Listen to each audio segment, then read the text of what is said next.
India के सर्वश्रेष्ठ channel Unacademy UGC net में आप सभी का स्वागत है। मैं आचार्य ओपी गुप्ता आज संस्कृत में कुछ नया टॉपिक लेकर आया प्रस्तुत हुआ हूं। जय श्री कृष्णा, राधे राधे। मित्रों, हमारा काव्य प्रकाश चल रहा था। काव्य प्रकाश में अपन ने चर्चा की थी काव्य के प्रयोजन की, काव्य हेतु की, काव्य लक्षण और काव्य के भेद। काव्य के भेद चल रहे थे। उस काव्य के भेदों में 3 भेदों की चर्चा की थी। एक उत्तम काव्य जिसको ध्वनि काव्य कहते हैं, दूसरा मध्यम काव्य जिसको गुणीभूत व्यंग्य काव्य कहते हैं, और तीसरा है अधम काव्य जिसे विद्वानों ने चित्र काव्य कहा है।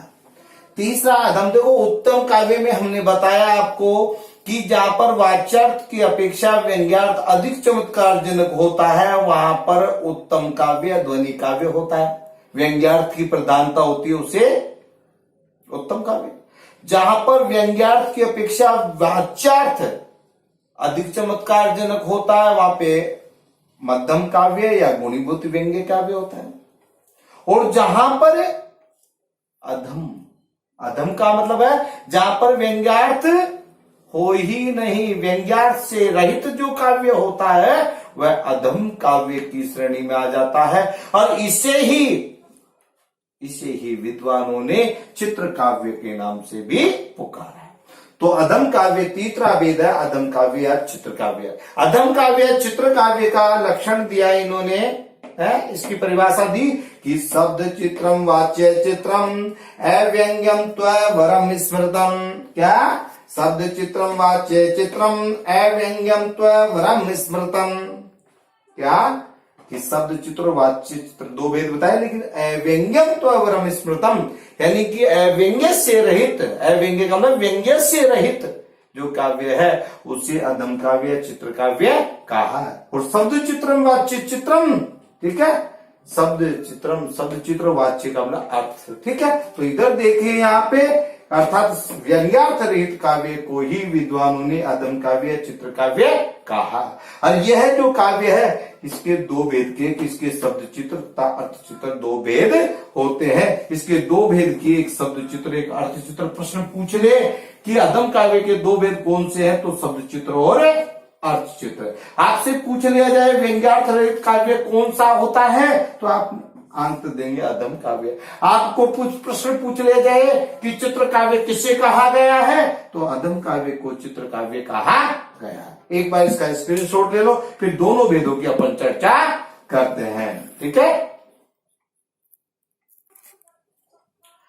तो अधम काव्य की बात कर रहे थे कि ये व्यंग्यार्थ से रहित काव्य अधम काव्य या चित्र काव्य कहा जाता है। इसी के 2 भेद बताए, एक शब्द चित्र अधम काव्य, एक अर्थ चित्र अधम काव्य। अब आती है कि शब्द चित्र अधम काव्य किसे कहते हैं। तो शब्द चित्र अधम काव्य कहते हैं, देखिए कहां पर है कि जहां पर शब्द चमत्कार से व्यंग्य लुप्त प्राय हो जाए, कि जहां पर शब्द चमत्कार से व्यंग्य लुप्त हो जाए उसे शब्द चित्र अधम काव्य कहते हैं। किसके कारण है? जहां पर शब्द चमत्कार से व्यंग्य क्या हो जाए, लुप्त हो जाए उसे, अर्थात वहां पर शब्द चित्र अधम काव्य होता है। कि जहां शब्द चमत्कार से व्यंग्य लुप्त प्राय हो जाए उसे शब्द चित्र अधम काव्य कहते हैं। तो एक उदाहरण इन्होंने दिया है यहाँ पे, स्वच्छंदोच्छल तल, एक लंबा बड़ा उदाहरण है। तो हमेशा आपसे प्रश्न पूछेंगे, दे देंगे वहां पे, या वो उदाहरण देकर के पूछ रहे कि कौन सा काव्य है, तो आपको ये ध्यान रखना शुरू कर अंतिम के अक्षर याद रखे अपन, ठीक है। तो एक उदाहरण है स्वच्छंदोच्छल वाला, मंदाकिनी मंदताम अंत हो रहा है, यहाँ से प्रारंभ होता है, यहाँ से अंत हो रहा है। तो इस काव्य में शब्द चमत्कार के कारण व्यंग्य क्या हो गया, लुप्त प्राय हो गया, अतः यहाँ पर शब्द चित्र अधम काव्य गठित होता है। उसी प्रकार से अर्थ चित्र अधम काव्य का उदाहरण पहले लक्षण दिया कि जहां अर्थ चमत्कार से व्यंग्य लुप्त प्राय हो जाए वहां अर्थ चित्र अधम काव्य कहते हैं। जहां पर अर्थ चमत्कार से व्यंग्य लोप हो जाए उसे अर्थ चित्र, जहां पे शब्द चमत्कार से व्यंग्य लुप्त हो जाए उसे शब्द चित्र। और इसका उदाहरण एक दिया, विनिर्गतम मानदम आत्म मंदिरात निम्नताक्षी भ्यामरे, वही बड़ा एक उदाहरण है। तो यहां पर भी अर्थ चमत्कार के कारण व्यंग्य लुप्त हो गया, अतः प्रस्तुत उदाहरण में अर्थ चित्र दम काव्य गठित हो रहा है। यहां पर शब्द के कारण व्यंग्य लुप्त है और यहां पर अर्थ के कारण चमत्कार व्यंग्य लुप्त है। अर्थ चमत्कार के कारण व्यंग्य लुप्त होने के कारण यहाँ पे अर्थ चित्र है और शब्द चमत्कार के कारण व्यंग्य लुप्त होने के कारण है शब्द चित्र। तो यहाँ पर अपने जो काव्य के 3 भेद, उत्तम काव्य, मध्यम काव्य और अधम काव्य, यहाँ पे चर्चा कंप्लीट होती है। ठीक है, यहाँ पर ध्यान रखिए, जो आचार्य मम्मट है वह आचार्य मम्मट ने जो व्यंग्यार्थ बताया उस व्यंग्यार्थ से तात्पर्य उस मुख्यार्थ से है जो रस है, दर्शन नहीं।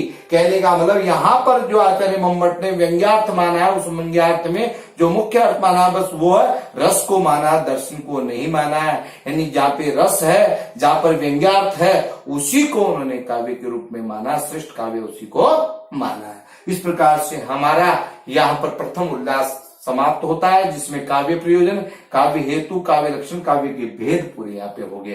तो इनसे संबंधित जो भी प्रश्न पूछा जाएगा वो आपके पास में है, इनको नोट्स के रूप में आप बनाए। एक बार स्क्रीनशॉट ले लो इसका।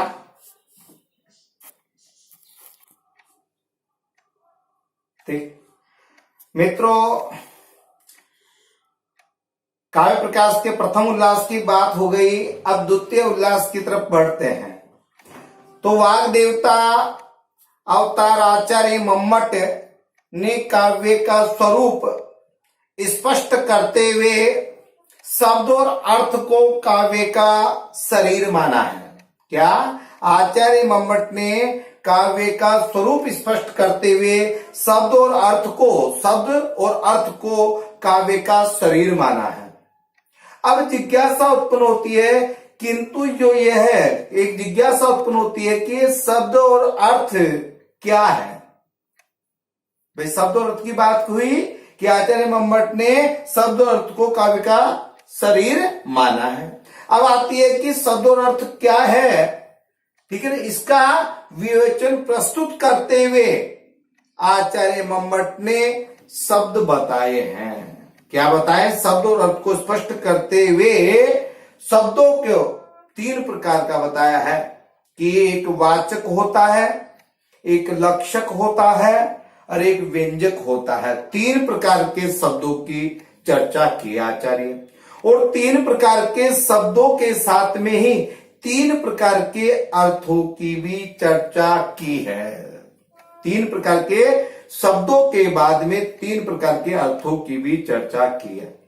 अब 3 प्रकार के शब्द हमने कौन से बताए? वाचक बताया पहला, दूसरा हमने बताया लक्षक और तीसरा बताया हमने व्यंजक। तो ये 3 प्रकार के शब्द है, इन 3 प्रकार के शब्दों के 3 प्रकार के ही अर्थ भी होते हैं। 3 प्रकार के जो शब्द है हमारे वाचक, लक्षक और व्यंजक, इन 3 प्रकार के शब्दों के 3 प्रकार के अर्थ भी होते हैं। और 3 प्रकार के शब्दों के लिए क्या कहा, क्या लिखा कि शादवाचको लाक्षणिक वे शब्दोत्र व्यंजक त्रिधा। शादवाचको लाक्षणिक शब्दों अत्र व्यंजक त्रिधा। क्या कौन सा?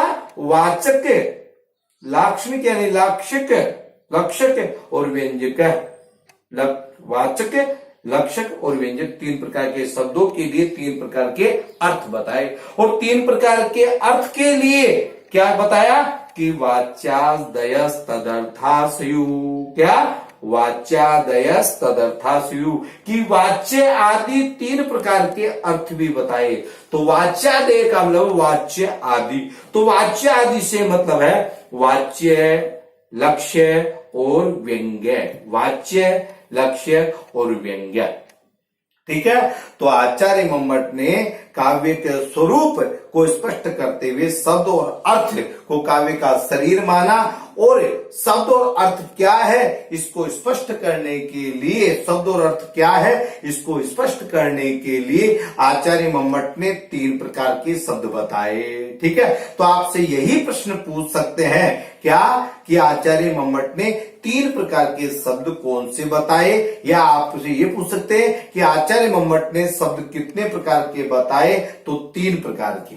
आचार्य मम्मट ने आप कितने प्रकार के बताए, तो 3 प्रकार के। आपसे प्रश्न पूछ ले कि शब्द कौन से होते हैं, तो वाचक, लक्षक और व्यंजक। आचार्य मम्मट ने 3 प्रकार के शब्द बताए। ध्यान रखिए, कितने प्रकार के बताए, 3 प्रकार के शब्द बताए हैं बेटा। कितने, 3 प्रकार के शब्द बताए हैं अपन को आचार्य मम्मट ने। इसमें कौन कौन सा, पहला दे दिया हमारे को कौन सा, वाचक है, दूसरा दे दिया लक्षक है, ठीक है, और तीसरा दे दिया व्यंजक। व्यंजक 3 प्रकार के शब्दों की चर्चा इन्होंने की। ठीक है, 3 प्रकार के शब्दों की चर्चा की और इसको बताने के लिए इन्होंने लिखा क्या, तो देखिए इन्होंने लिखा शादवाचको है। क्या लिखा इन्होंने, शादवाचको लाक्षणिक। क्या, शादवाचको लाक्षणिक, शादवाचको लाक्षणिक शब्दों अत्र है। क्या, शब्दों अत्र है, शब्दों अत्र व्यंजक त्रिधा। क्या, शब्दों कि शब्दों अत्र व्यंजक त्रिधा, व्यंजक त्रिधा। शादवाद को लाक्षणिक शब्दों अत्र व्यंजक त्रिधा, तो कौन कौन से, एक तो वाचक है, एक लाक्षणिक है, लक्षक है, और एक है व्यंजक है। कौन कौन सा बताया, एक आपको बताया वाचक, दूसरा लक्षक और तीसरा व्यंजक। 3 प्रकार के शब्द बताए। ठीक है, और इन 3 प्रकार के शब्द, देखो शब्द और अर्थ के बारे में बताया तो शब्द 3 प्रकार के बताए। तो आपसे प्रश्न ये पूछ ले कि आचार्य मम्मट ने शब्द कितने प्रकार के बताए, तो आपका उत्तर हो गया 3 प्रकार के शब्द। कौन कौन से बताए, तो आपको याद होना चाहिए वाचक, लक्षक और व्यंजक। इसके लिए कारिका याद हो लो कि शादवाचको लाक्षणिक शब्दोत्र व्यंजक त्रिधा, कि वाचक, लक्षक और व्यंजक 3 प्रकार के क्या बताए, शब्द बताए। ठीक, अब आती है इन 3 प्रकार के शब्दों के साथ में ही 3 प्रकार के अर्थ भी बताए हैं। प्रश्न पूछ लिया जाएगा, ध्यान रखिए, प्रश्न पूछ लिया जाएगा कि 3 प्रकार के क्या बताए शब्द, और अर्थ भी कितने प्रकार के बताए, 3 प्रकार के शब्द, 3 प्रकार के अर्थ बताए। ठीक है, तो 3 प्रकार के अर्थ कौन से बताए, तो इसके लिए भी कारिका इन्होंने दे दी है भाई। क्या, कि वाच्यादयस्तदर्थासु, क्या, वाच्यादयस्तदर्थासु, वाच्यादय तदर्थासु है, वाच्यास्तयस्त तदर्था, तदर्था, वाच्यास्तयस्त तदर्था, तदर्था स्यु, तदर्थासु। यदि वाच्यादेश तदर्था स्यु, वाच्यास्तय तदर्था स्यु, कि वाच्य आदि अर्थ कहे गए हैं। वाच्य आदि अर्थ कहे गए हैं, तो वाच्य आदि तो दोनों कारिकाओं को याद रखना। इसके लिए तो क्या, शादवाचको लाक्षणिक शब्दोत्र व्यंजक त्रिधा, की वाचक लाक्षणिक है, लाक्षणिक या लक्षक दोनों बोल सकते हैं, और व्यंजक है। और 3 प्रकार के अर्थ के लिए वाच्यादेश तदर्था स्यु, की वाच्य आदि तदर्थ्या तदर्था, उसके अर्थ स्यु हो। कौन कौन से, तो यहाँ पे बताया कि जो वाचक है उस वाचक से तो वाच्य अर्थ निकलता है? वाचक से निकलने वाला जो अर्थ है वो क्या है, वाच्या तथा लक्षक से निकलने वाला है, वाचक से वाच्य, लक्षक से लक्ष्य। ठीक है, और व्यंजक से व्यंग्य, ऐसे। ठीक, अब इसको वाच्य को आप वाच्यार्थ बोल सकते हो कि वाच्यार्थ, कौन सा अर्थ, वाच्यार्थ। लक्ष्य को क्या बोल सकते हो, लक्ष्यार्थ बोल सकते हो, कि कौन सा अर्थ निकलता है, लक्ष्यार्थ। और व्यंग्य को क्या बोलते हो, व्यंग्यार्थ। तो ध्यान रखें, इन 3 प्रकार के शब्द और 3 प्रकार के अर्थ, वाच्य, लक्ष्य और व्यंग्य से। तो अपन कह सकते हैं वाच्य, तो वाच्य का मतलब है जो अपनी अभिधा शब्द शक्ति, वाच्य का मतलब होता है मुख्य अर्थ। तो मुख्य अर्थ का बोध कराने वाली शक्ति होती है अभिधा शब्द शक्ति, लक्ष्य अर्थ का बोध कराने वाली होती है लक्षणा शब्द शक्ति, और व्यंग्य अर्थ का बोध कराने वाली होती है कौन सी? व्यंजना शब्द शक्ति। तो अभिधा से निकलने वाले अर्थ को क्या बोलेंगे? वाच्यार्थ। वाच्यार्थ हो गया ना। लक्षणा से निकलने वाले को बोलते हैं लक्षार्थ, और व्यंजना से निकलने वाले को व्यंग्यार्थ अर्थ बोलते हैं। तो आचार्य मंबट ने काव्य का जो स्वरूप बताया, उस काव्य के स्वरूप में, उस काव्य के स्वरूप को स्पष्ट करते हुए शब्द और अर्थ की जो व्याख्या की है, शब्द और अर्थ का थोड़ा बहुत विवेचन किया है, तो कह सकते हो शब्द तीन प्रकार के, वाचक, लक्षक और व्यंजक। कारिका, वाच्य, शायद वाचको, लाक्षणिक, शब्दों, अस्त्र, व्यंजक, अस्त्रिधा। ठीक है, और तीन प्रकार के ही अर्थ बताए। इसके लिए है कि वाच्यादय तदर्थासयु, कि तीन प्रकार के अर्थ कि वाच्य, लक्ष्य और व्यंग्य। अभी इन तीन प्रकार के शब्द और तीन प्रकार के अर्थ के साथ में ही तीन प्रकार की किसकी? तीन शब्द शक्तियों का विवेचन किया। तीन प्रकार के शब्द और तीन प्रकार के अर्थ बताने के बाद में आचार्य मंबट ने क्या है? तीन प्रकार के शब्द शक्तियों का उल्लेख किया जाएगा, अभिधा, लक्षणा और व्यंजना। ठीक है, तो एक बार इसका आप स्क्रीनशॉट ले लीजिए। ठीक है, फिर एक एक के बारे में चर्चा करेंगे। स्क्रीनशॉट ले लीजिए। तो मित्रों, जो बात कर रहे थे अपन ने तीन प्रकार के शब्दों की, वाचक, लक्षक और व्यंजक, तीन प्रकार के अर्थ कौन कौन से? वाच्य, लक्ष्य और व्यंग्य। हमने बताया था कि उनके द्वारा तीन प्रकार की शब्द शक्तियों का विवेचन बताया है। तो सबसे पहले आता है कि शब्द शक्ति कहते किसे हैं। सबसे पहले जो हम चर्चा करेंगे वो चर्चा करेंगे कि शब्द शक्ति कहते किसे हैं। ठीक है भाई। अब भाई शब्द शक्ति क्या होती है? तो शब्द शक्ति के नाम से ही पता चल रहा है। ध्यान रखिए, बिल्कुल नेट के स्टूडेंट, नेट वीआर के स्टूडेंट है तो अपन को बताने की जरूरत नहीं है कि शब्द शक्ति क्या होती है, पढ़ते आ रहे हैं अपन। ठीक है, लेकिन देखिए, तो शब्द के अर्थ का ज्ञान कराने वाला व्यापार विशेष शब्द शक्ति कहलाता है। भाई शब्द शक्ति किसे कहते हैं? तो क्या कहते हैं कि शब्द के अर्थ का ज्ञान कराने वाला व्यापार विशेष ही क्या कहलाता है? शब्द शक्ति कहलाता है। शब्द के अर्थ का, भाई जो शब्द है उसके अर्थ का ज्ञान कराने वाला जो शब्द होता है वही शब्द शक्ति कहलाता। शक्ति का मतलब क्या हो गया? है सामर्थ्य, कि शब्द में जो सामर्थ्य है वो तो शब्द के अर्थ का ज्ञान कराने वाला है। जिस व्यापार विशेष में शब्द के अर्थ के बताने की सामर्थ्य है उसको क्या बोलेंगे? शब्द शक्ति। अब आती शब्द शक्ति होती है, कितने होती है?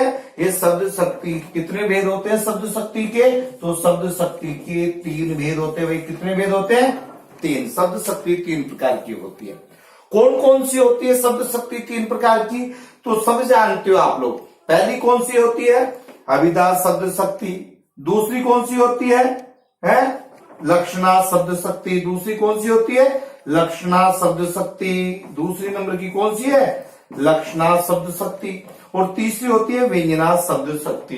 पहली होती है अभिधा शब्द शक्ति, दूसरी होती है लक्षणा शब्द शक्ति, तीसरी होती है व्यंजना शब्द शक्ति। ये सब जानते हैं, यहाँ तो कोई विशेष नहीं है। अब है कि अभिधा जो शब्द शक्ति है वो कौन से अर्थ का ज्ञान कराती है? भाई प्रश्न पूछ लिया जाता है यहाँ पर। ये प्रश्न पर यहाँ पे पूछ ली जा सकती। ध्यान रखिए, कोई सा भी प्रश्न पूछा जा सकता है। तो प्रश्न के लिए अपन नहीं कर सकते, सामान्य प्रश्न भी पूछा जा सकता है। क्या प्रश्न पूछा जा सकता है कि अभिधा शब्द शक्ति के द्वारा किस अर्थ का ज्ञान होता है? तो अभिधा शब्द शक्ति क्या है? वाच्यार्थ ज्ञान के लिए होती है। वाच्यार्थ का ज्ञान कराने के लिए अभिधा शब्द शक्ति का प्रयोग किया जाता है। वाच्यार्थ को ही मुख्य अर्थ बोलते हैं। ठीक है, इसी को संकेतित अर्थ बोलते हैं। तो अब अभिधा शब्द शक्ति के अंदर अपन पूरा डिटेल से पढ़ेंगे जब हम बताएंगे कि वाच्यार्थ है, वाच्यार्थ को मुख्यार्थ कहते हैं। ठीक है, सांकेतिक अर्थ होता है उससे। दूसरा है लक्षणा शब्द शक्ति। लक्षणा शब्द शक्ति किसके लिए? लक्ष्यार्थ ज्ञान के लिए, अर्थात लक्ष्यार्थ ज्ञान कराने के लिए कौन सी? लक्षणा शब्द शक्ति का प्रयोग किया जाता है। लक्ष्यार्थ का मतलब क्या होता है भाई? वाच्यार्थ का होता है मुख्य अर्थ, कि मुख्य अर्थ का ज्ञान कराने के बाद में जो आगे अर्थ नहीं निकले है भाई। मुख्य अर्थ क्या होता है? वाच्य क्या होता है? जो बोलते ही तुरंत समझ में आ जाए, इसको संकेतित अर्थ बोलते हैं। अभिधा में बात करेंगे तो जो बोलते ही जिसका अर्थ समझ में आ जाए तुरंत, वो तो होता है विदा के शब्द द्वारा, तो वो तो कौन सा वाच्यार्थ ज्ञान के लिए हो जाएगा। लेकिन मान लीजिए बोलते ही, जैसे हमने बोला गंगायाम घोष है, अब गंगायाम घोष बोलते ही गंगा में कुटी है, गंगा में कुटी आया अपने, तो कहने का मतलब है गंगा में कुटिया तो हो ही नहीं सकती, तो थोड़ा और अर्थ निकालने के लिए, अन्य अर्थ बताने के लिए किसका सहारा लिया जाएगा, लक्षणार्थ शब्द शक्ति का सहारा लिया जाएगा। तो उसको लक्ष्यार्थ ज्ञान के लिए, तो प्रश्न पूछ रहे कि लक्ष्यार्थ ज्ञान के लिए कौन सी शब्द शक्ति, तो लक्षणार्थ शब्द शक्ति का प्रयोग करें। तीसरी आती है व्यंजनार्थ शब्द शक्ति। तीसरी कौन सी है, व्यंजनार्थ शब्द शक्ति है। व्यंजनार्थ शब्द शक्ति कौन सा अर्थ बताती है कि अपने को मुख्य अर्थ कि अभिधा शब्द शक्ति भी और लक्षणार्थ शब्द शक्ति भी, दोनों ही शब्द शक्ति जिसका अर्थ बताने के लिए असमर्थ हो जाए, कि अभिधा शब्द शक्ति से भी अर्थ नहीं निकले, लक्षणार्थ शब्द शक्ति से भी अर्थ नहीं निकले, तो वहां पर व्यंजनार्थ शब्द शक्ति का प्रयोग किया जाता है। वहां पर व्यंजनार्थ शब्द शक्ति अपन को बताती है कि उस शब्द का अर्थ क्या होता है। ठीक है, तो अभिधा शब्द शक्ति वाच्यार्थ ज्ञान के लिए प्रयुक्त होती है, लक्षणार्थ शब्द शक्ति लक्ष्यार्थ ज्ञान के लिए प्रयुक्त होती है, और व्यंजनार्थ शब्द शक्ति व्यंग्यार्थ ज्ञान के लिए प्रयुक्त होती है। ठीक है, अब आती है कि एक उदाहरण के द्वारा अपन से प्रश्न पूछ लिया जाता है। कैसे, देखिए मैंने उदाहरण दिया यथा जैसे ये गंगायाम घोष है, क्या उदाहरण बताया हमने, गंगायाम घोष है। अब गंगायाम घोष के 3 अर्थ निकल रहे हैं अपने, क्यों, अभिधा लक्षणा और व्यंजना शब्द शक्ति है, कौन सा, वाच्यार्थ लक्ष्यार्थ तो व्यंग्यार्थ। तो गंगायाम घोष जो आया, उस गंगायाम घोष में 3 अर्थ निकल रहे हैं, मतलब वाच्यार्थ भी निकलेगा, लक्ष्यार्थ भी निकलेगा और व्यंग्यार्थ भी निकलेगा। गंगायाम घोष पद दे करके आपको वाच्यार्थ भी पूछ सकते हैं, लक्ष्यार्थ भी पूछ सकते हैं और व्यंग्यार्थ भी पूछ सकते हैं। तो ध्यान रखो, गंगायाम घोष का वाच्यार्थ अर्थ निकलेगा जलधारा रूप, कि जो गंगायाम घोष बोला तो गंगा में कुटिया नहीं, बल्कि गंगा में क्या है, जलधारा रूप है, गंगा के किनारे कुटिया है, जलधारा रूप से बात करेंगे। ठीक है, दूसरा लेंगे लक्ष्यार्थ, इनकी पूरी चर्चा अपन अंदर करेंगे, अभिधा में लक्षणा और व्यंजना में डिटेल से करेंगे पूरे पे। ठीक है, और लक्षणा लक्ष्यार्थ का तट रूप है, तट रूप की बात करेंगे। वाच्यार्थ है जलधारा रूप, लक्ष्यार्थ है तट रूप, कि गंगा के किनारे कुटी है, गंगा में नहीं है कुटी। ठीक है, और व्यंग्यार्थ का शीतत्व पावनत्व, जो शीतलता और जो पावनता है, जो शीतलता जो पवित्रता है, वह है व्यंग्यार्थ। तो वाच्यार्थ जलधारा रूप है, लक्ष्यार्थ तट रूप है और व्यंग्यार्थ शीतत्व पावनत्व रूप। अपन से पूछे गंगायाम घोष दे करके जलधारा रूप कौन सा है, तो वाच्यार्थ। ठीक है, और तट रूप दे तो लक्ष्यार्थ, और व्यंग्यार्थ तो शीतत्व पावनत्व रूप। तो यहां पर भी प्रश्न बनता है अपना। तो यहां पर अब आगे की कक्षा में जो चर्चा करेंगे वह अभिधा लक्षणा और व्यंजना के ऊपर करेंगे, डिटेल से करेंगे, जहां से प्रश्न बनते हैं। आगे की जो चर्चा करेंगे वो कल करेंगे अपन।